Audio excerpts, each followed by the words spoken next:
morning. I couldn't hardly hear it because I didn't have hearing aids in. The program is Viewpoint, full of personalities, politicians, and perspectives. Old fella forgot to put his hearing aid in this morning, and I didn't hear the music on the cue. So, oh well, here we are. This great, sophisticated program up here. Yeah, that's right. WLCN, the call letters. The frequency is 96.3. The phone number is 648-5510. Now, listen, ladies and gentlemen, this is a participatory program. This is not going to be a lecture today by Mr. Paul Beaver. We'd appreciate if you'd call in and have some questions, or tell him he's wrong about Abe Lincoln. That would be a new thing. Good morning, Mrs. Busby. Good morning, Bill. Everything Good morning. Under control to you? Well, That was until I couldn't get the cue to open up the program. I'm doing just fine. Thank you. All right. Well, kudos.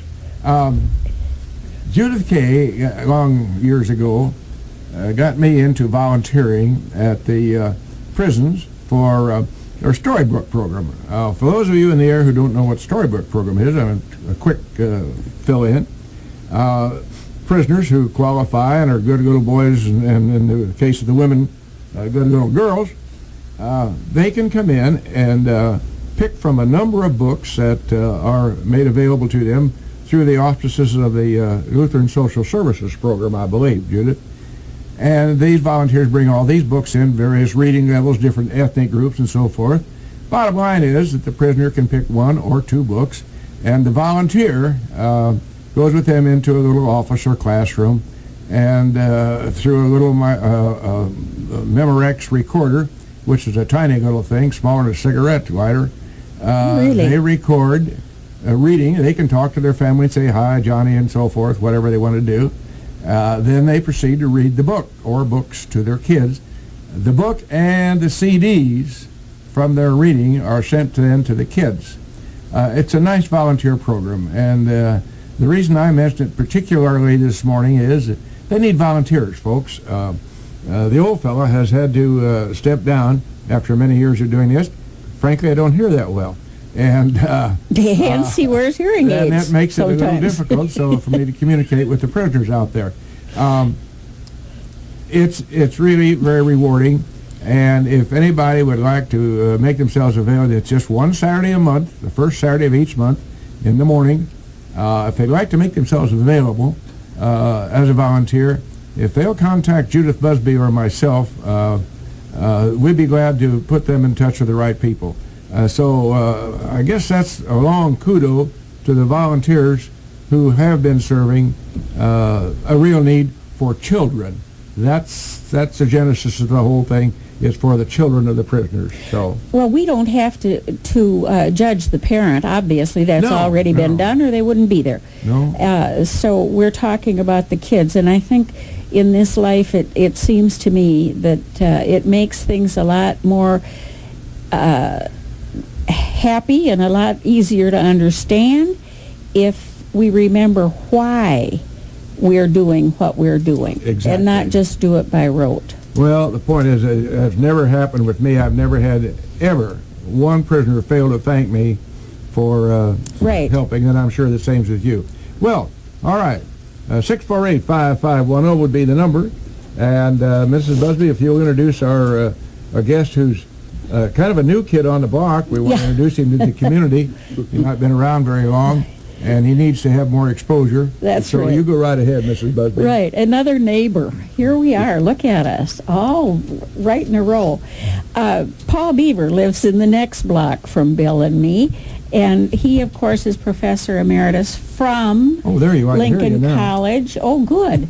From Lincoln College, and he served there as a professor of history for how many years, Paul? 35. 35 years. And before that? And one thing about Paul that I found so absolutely miraculous was that when he speaks of Abraham Lincoln, it's almost as if he lived on Paul's block as well.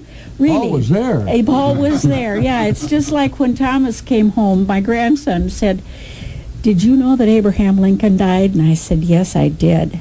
And he said, "He got shot." Now, this little boy was in kindergarten. And I said, yes, that's right, he did. He said, he was at the theater. I said, right, he was at the theater. And he said, were you there? And I said, no, I'd gone the night before. Oh, he said. That's a good answer. That took care of that. I was a babe. But you know, Paul speaks of Abraham Lincoln as though he were a personal acquaintance, and it's always fun to hear his angle on the things that we may know much about from one level, but Paul knows more about it. He really does. And we're going to talk today about the 150th anniversary of none other than the Gettysburg Address. And he was talking about Gettysburg this morning before we went on the air, and the battlefields there, and I can just picture those little hills and valleys there at Gettysburg. And when we had the wonderful opportunity to be there, you can just see in your mind's eye the soldiers out there and the awfulness of the whole business. And Paul's going to talk with us about that and other aspects of that great war and the life of Abraham Lincoln. I'm glad you could be with us today, Thank Paul. you. Thank you very much. The Gettysburg field, of course, I know this is a big thing now to have programs on what they call it, the paranormal or something, and there's a big thing about how haunted the field is. I know the English have a theory that ghosts are really a energy residue that we haven't identified yet. So when young men, for example, are killed in mass like that, there's an amount of energy that attaches to the trees and different things, and that's what you feel. I don't know if that's true or not, but I sure got spooked at Shiloh. But Gettysburg, with all it, when you talk about how beautiful it is, when you and I go see it today, think what it was when Lincoln saw it. All raw, and graves everywhere, and Or no graves just piled up. or just terrible. And I think you were talking about one thing I was going to mention. I think one thing that's always helped me is that my great grandfather and grandmother moved to Logan County the same summer that Lincoln was founded, and eventually we got the farm there west of town, and we've always been west. Didn't move very far. I think that helped. Reading the letters and making it a little more personal, the one he got from his uncle, the same. I have no good news for you. Your buddy, really, your cousin, and you have all had cousins that are close to you, that passed away down in Memphis. So that made it a little, guys, his name was James, and being Paul James, you feel a little closeness. I think that's helpful. That they had to deal with the loss of family and those things, which, like we know from World War II. But You know, Paul, you were very blessed because your family kept the things that matter so much to you and to all of us today. A record of when they wrote to Aunt Maud and told her about what was going on. That you were very lucky. Most families, I dare say, those kinds of things have disappeared, and it's a shame. well, where are they going to be in the era of emails and all of that? We won't. That's worrying historians quite a bit. Where we're going to get these things right? Because with Lincoln, all these wonderful things that he wrote, and we were talking earlier about being in the Library of Congress, and actually during the bicentennial, they let some of us in and to actually hold those documents. It's just. I know the one fellow, a good friend of mine, was standing there, and he said, I don't know if I can hold on to this. It just was so immense, the things that he had written. But today, with modern technology, I don't know. It'll be on tape and on film, but there's not going to be one original copy. No, and that's right. what you're alluding right now, is that these things that emanate from the keyboard, so to speak, they get replicated and replicated and replicated, but the one original copy that has some substance and some real value, that's not going to be around. Well, and let alone writing. The kids won't be able to talk to, the kids when they get old like me, won't be able to talk to one another either because they can't No, if they don't have communicate other something than by text. by fingers. Oh, we're going to have a bunch of kids with malformed fingers. Generations. That's quite possible. Really, I mean, and the little beggars, they can really make it fly. But it as you point out, Paul, we're not going to have anything of real substance insofar as a record is concerned. There may be some very brilliant things, and in fact, we've seen some pretty brilliant things come across in the way of philosophy and so forth. But I don't know whence they come. Then they also had a bunch of junk we see. I think it was interesting that people we talk about this. The people at the time of Gettysburg, how they got the information, and they did. We had a lot more newspapers than what we have today. Well, sure.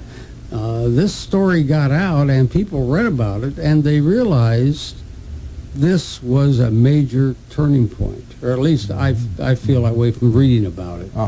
That a lot of them said this. Now finally, we've stopped them because at Antietam earlier, that was a fluke. Lee's orders got lost, or we were able to stop him there in Maryland. But this invasion was for real because they were running out of resources in the South. They're running out of men.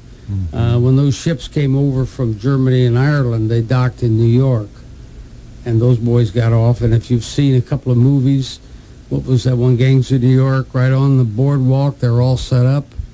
You got off the boat, and they literally put you in a uniform, handed you $200 or $300, which is more money you ever had in your whole lifetime. Oh, sure. Oh, yeah. And off you went to such terrible places as Cold Harbor, where you lined up, Bill. You were talking about lining up and going in and getting shot down. Yeah. But the South didn't have that. They were down to drafting 16, 15-year-olds just for manpower. And 60-year-old Bill, you and I had been in there fighting because if we could walk, you could fight. They didn't have the manpower. So Lee knew he had to do something dramatic, and by that, capture Baltimore, capture Philadelphia, or capture Washington, which Early's raid later on made a halfway attempt. But Lee had a full army, 75, 80,000 men. Yeah. Maybe. You never know how many. They didn't keep good records. Whose idea was it in that war that the people should not have anything comparable to a foxhole, but rather that they just stand that there? was Napoleon's idea, and they all had studied Napoleon at West Point. But they forgot one thing. He lost. That's kind of an important, Right? important part of the picture. Wellington took care of him at Waterloo, but they were all trained that if you went in mass. Now remember, Napoleon's men fought with these smooth bore rifles that just shot a ball. These guys were firing mini ball rifles, kill you 3 times the distance. So the 3 times the killing was going to take place before that mass got to you. So there wasn't Pickett's Charge is a perfect example. But later on at Gettysburg was changed the whole battle, or ended the battle. But these men, they were taught courage, go straight in and overwhelm them at a point and break through. It'll be interesting if Couldn't do it. today's... I'm currently reading a book called The Generals. It's a fascinating book about generals, general staff officers from the First War down through, all the way through Vietnam. Very, very well written, and they study the major generals. I don't mean major generals, I mean the big generals down through those wars. It'd be very interesting if we had that kind of a treatise on the generals of the Civil War on both sides, the North and the South. Of course, that's never going to happen because they don't have that kind of research ability. And but I'm sure the general thinking, that's a bad pun, very bad, I'm sorry about that. The general thinking with officers was about the same insofar as tactics are concerned, and sometimes men were expendable. Well, I think they felt that way. And I mean, what did we lose in Civil War? 620,000 out of a total population of the country of 30 million. 620,000. It's unbelievable. Now, a lot of those died of disease. A lot of them died in hospitals after they'd been wounded because that's what happened to my relative. He got shot in the stomach and he lived for a month, which must have been... And probably not a very enjoyable month, I'm terrible sure. in the hospital in Memphis. And it's interesting, his wife and brother got to him like the day before he died. It's just almost like a novel, but it was real. And then they took him back.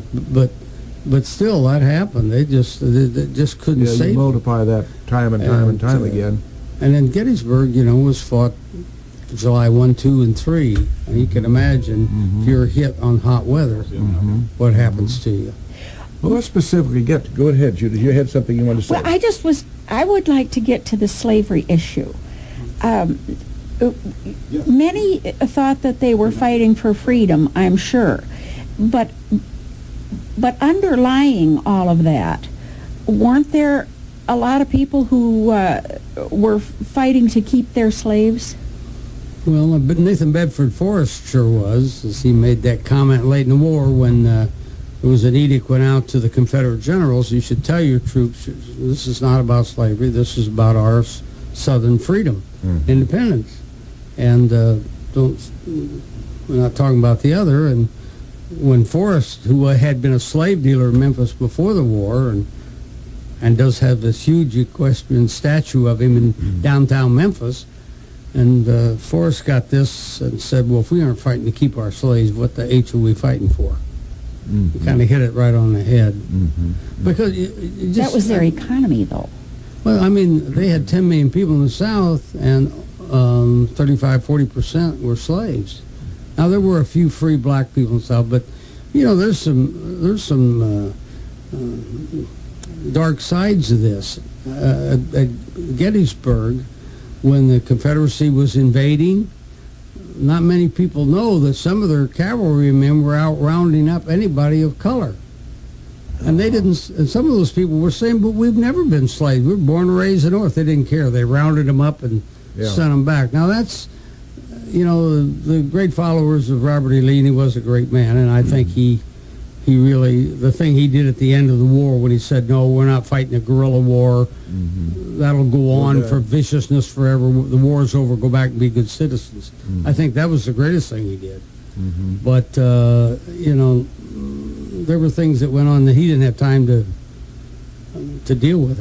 But I'm just saying that there's that when the slaves were the price they were. I've read that in the United States in 1860, the slaves, if you owned slaves, were worth more money than if you owned land or houses.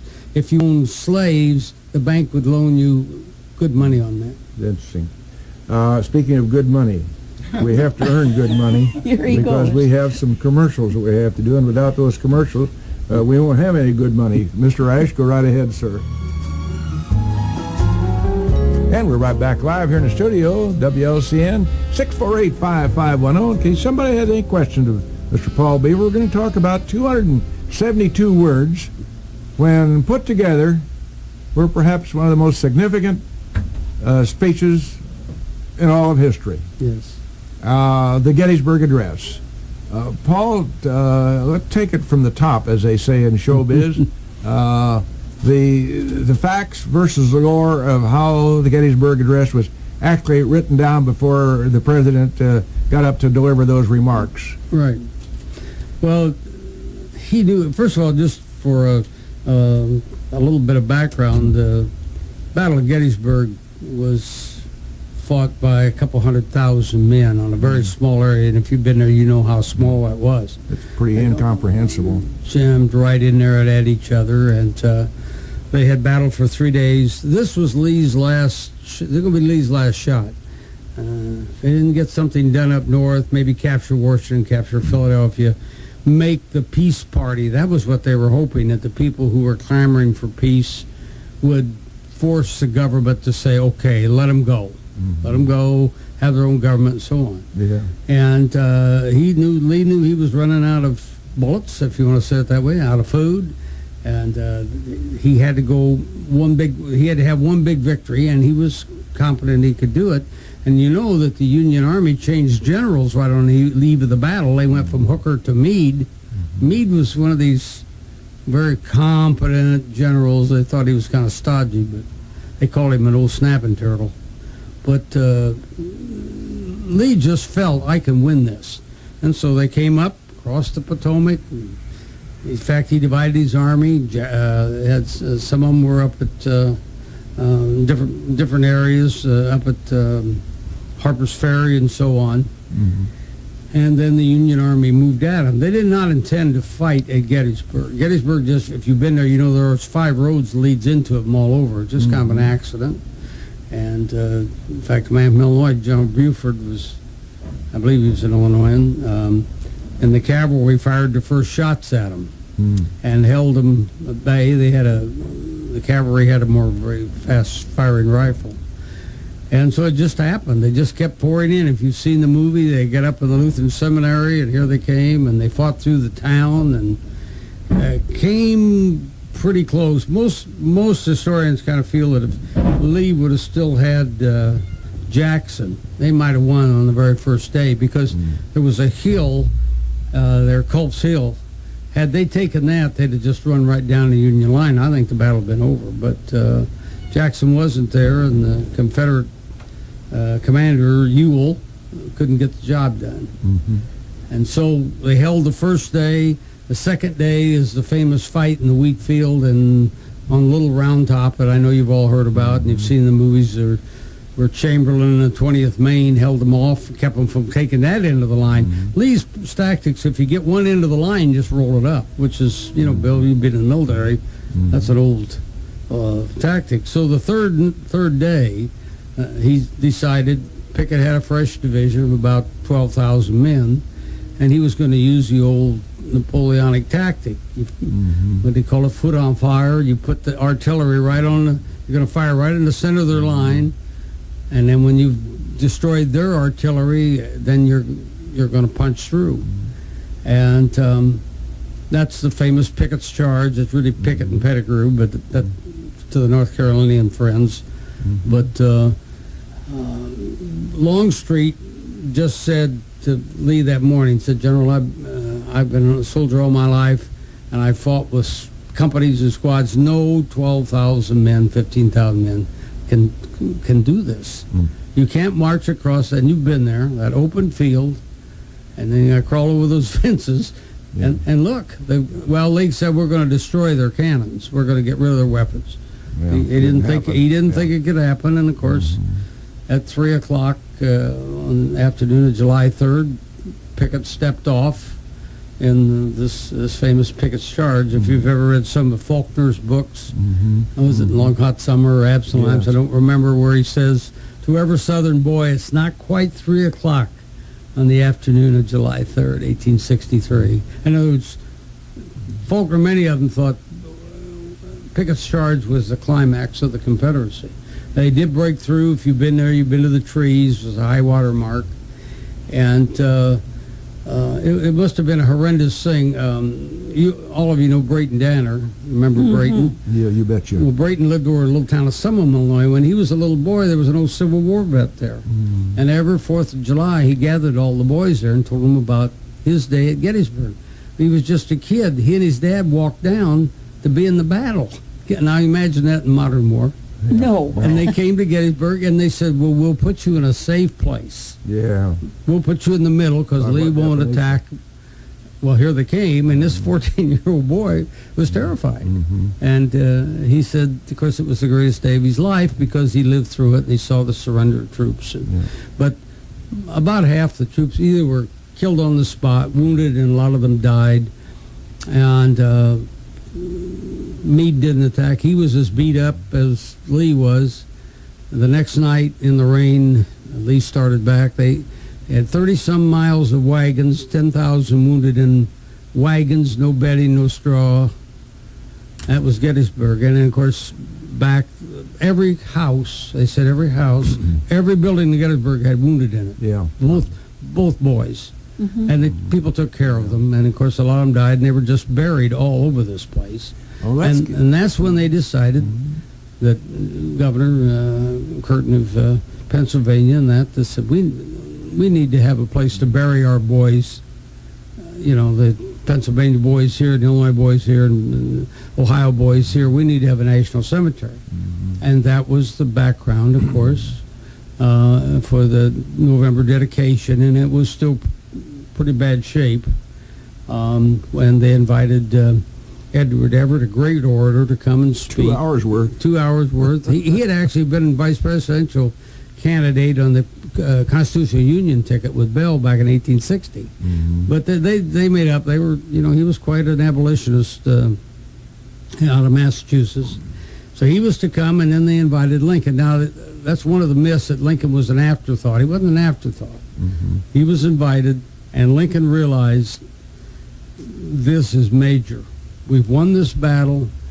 A good chance the South won't come north, but we've got to win this war, because if they sit down there, they just sit there, and Bill, from being in the military, you let them just sit in a defensive position, they win. Yeah. Any enemy that sits there and waits on you, and you don't. And so Lincoln realized this was major. This is something I've got to really address. And of course he came. And wouldn't you know, the day he left, his little boy was sick. And they'd lost Willie 2 years before, a year before. Now Tad's sick. But he comes to Gettysburg, and he had written out his speech. And then he came to Will's house, and he made some corrections. And the next morning he recopied it. Now those are the two copies that are in the Library of Congress of the Gettysburg Address. And he wrote it out in great care, because he realized this is major. I've got to get my people behind me. We've got to stay with it, because Lee's back home will sit there and wait on us. And maybe the people will get tired. I've got to give them, as he said, a new birth of freedom. They've got to finish this, and the losses were horrendous. I don't know how many died. They said South had 28,000 casualties, only had 70-some thousand men. So it crippled his army for any offense ever again. But when you dug in ditches and behind logs, you could fight pretty good. And he did. So, in essence, the story, the legend about Lincoln writing the Gettysburg Address on the back of an envelope, that's pretty much story. That's just legend. In fact, he had compiled this speech. He'd written his speech before he ever started. Right, and then he put a lot of time in. It changed. Well, obviously, you can't put 272 words together that well without putting a lot of time in it. Yep. Old Oliver Wendell Holmes said, men have spent hours preparing brief statements. Well, if ever that applied, that certainly applied in the Gettysburg Address. Yes, absolutely. And just that it became it's considered our greatest speech, I guess, in the history of our country.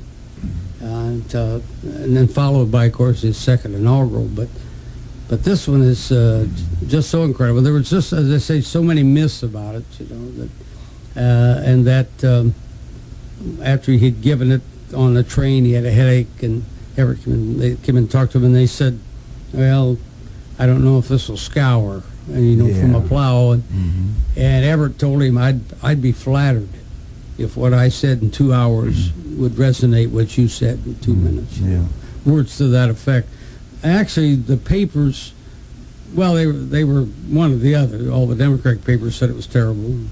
All the Republican papers said it was great. We've not changed much in this respect, have we? What's new? But he knew that he had made the point, and it was, because the mood of the country was, we're going to stay with this. Remember, this is July of '63. The war doesn't end until April of '65. We've got some big battles up ahead. Virtually a year of war ahead of you. If you've never been to Cold Harbor, that's the worst place I've ever been, because they had row after row of tombstones, one word on it, unknown. So here's some poor kid fought and died in that battle, and I don't know who he was, and that was a terrible battle. So there were terrible battles to come, and the wilderness, and you've all heard that, in Spotsylvania, where they clubbed each other over just a log in between them. They'd reach over and fire, and it's awful. As opposed to so this didn't end the war at Gettysburg. So as opposed to today, when everyone has a speechwriter that they pay buku bucks, Right.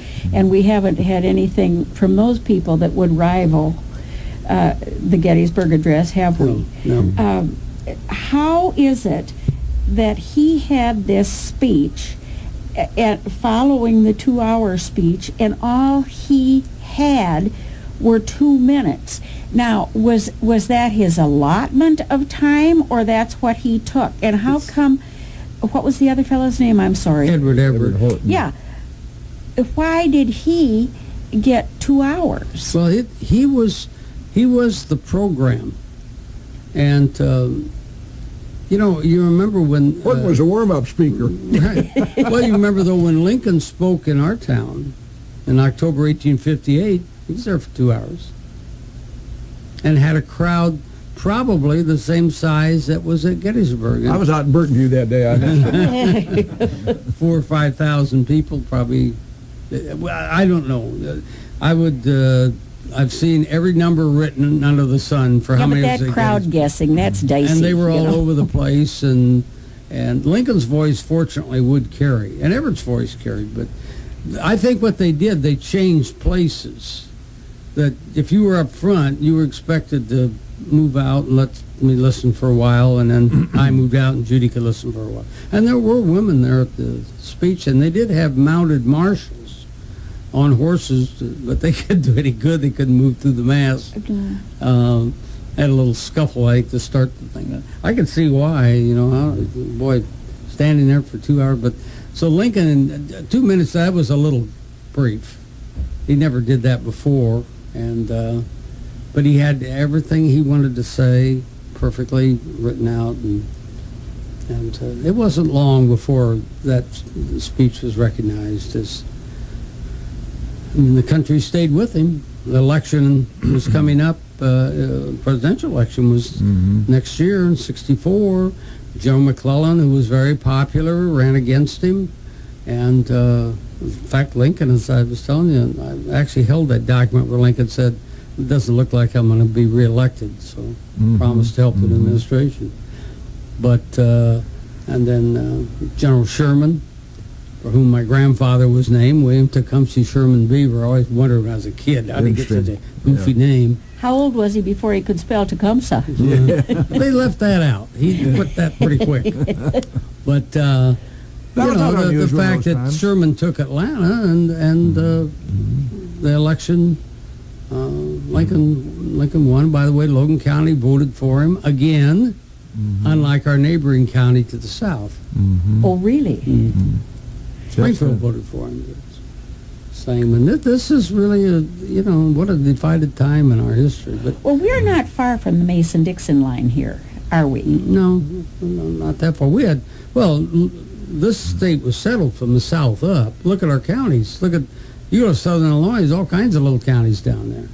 That's why Lincoln didn't win the Senate seat in 1855, because it was all by who was your state senator, state representative, and there were a lot of southern districts. And they were all founded, a lot of them came out of Kentucky, Tennessee, and then northern, and we're really the melting pot here, because a lot of these folks came out of Ohio and out of the east, and so Logan County was quite a melting pot for that. Mr. Beaver, in your career as a student and later an educator, was there a particular time that you decided this is what I really wanted? This phase of history is what I really wanted to do my research in and study and teach. Well, was that a conscious decision, or did it just kind of evolve? So much of the things that were in the attic of that old brick house dealt with that period. It dealt with that period, and reading about your family here and there, and I always liked it. And I think Mr. Lukenbill didn't come around to our schools, and I think that helped it. And of course, when I was in college, and did the Scully thesis, so that was local. And Scully did know Lincoln, or knew who he was.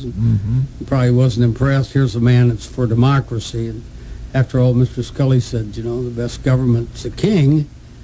if you can get a good one, the bad ones seem to live forever. And that was William Scully's comment on government. but then I was, then I was fortunate to get in with like Miss Lukeville and other, probably the biggest one, and was Ray Dooley. Here I'm at Lincoln College. He was president, and he was really into the Lincoln thing, and I used to talk to him about it. And he's the one that called me one day when I was down teaching at Elkhart and said, how about coming up and come back up here and do the Lincoln thing?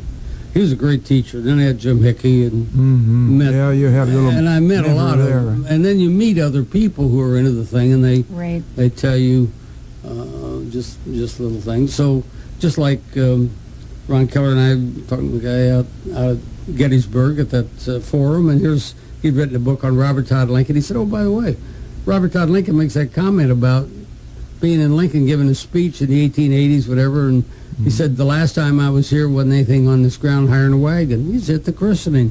You go all these years, and then you get your evidence or something. That's what makes it fun. But we probably, the thing, getting back to Gettysburg, I look at those lines, and I don't know what she's wondering. I think it would be appropriate to do that. Yeah, go right ahead, please. Just 2 minutes, what he says. 87 years ago, our fathers brought forth upon this continent a new nation, conceived in liberty and dedicated to the proposition that all men are created equal. Now we are engaged in a great civil war, testing whether that nation, or any nation, so conceived and so dedicated can long endure. We are met on a great battlefield of that war. We have come to dedicate a portion of that field as a final resting place for those who here gave their lives that that nation might live. It is altogether fitting and proper that we should do this.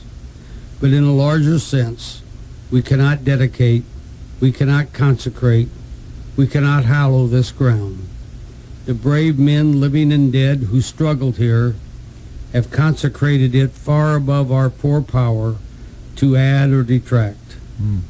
The world will little note nor long remember what we say here, but it can never forget what they did here. It is for us, the living, rather, to be dedicated here to the unfinished work which they who fought here have thus far so nobly advanced. It is rather for us to be here dedicated to the great task remaining before us, that from these honored dead we take increased devotion to that cause for which they gave their last full measure of devotion, that we here highly resolve that these dead shall not have died in vain, that this nation under God shall have a new birth of freedom, and that government of the people, by the people, for the people, shall not perish from the earth. Judith Kay, I always try to close Viewpoint with a comment. That would be superfluous for me today. We're going to end on that note and thank Paul Beaver very, very much for appearing with us, talking about one of the most significant events in the history of our country. Thank you very much, Paul Beaver. You're welcome.